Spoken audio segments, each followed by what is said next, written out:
Adding curry leaves to your diet has multiple health benefits. And what better way to add curry leaves to your diet than this yummy thogayal? So to 1 cup water, I am adding lemon-sized tamarind, 1/4 cup jaggery.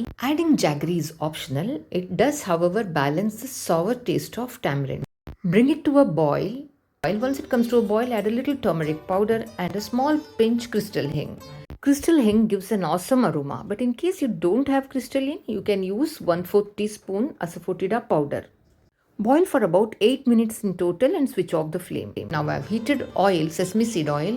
I'm adding mustard seeds and methi seeds. After they splutter, add chana dal, urad dal. Roast on a low flame for about a minute. Add cumin seeds, garlic. Garlic enhances the flavor, but adding it is optional. Some green chilies. I have used the less spicy variety of green chilies. Adjust chilies as per your taste. Stir for a minute and now add 1 cup curry leaves that I have washed, drained and dried thoroughly. Stir for 3 minutes on a medium flame and transfer to a mixer jar. Add the tamarind and gourd mixture. Add salt and blend it. Easy, isn't it? And equally delicious. Do try it out and give me your feedback. If you like this video, press the like button, subscribe if you haven't, and leave us a comment. Thank you.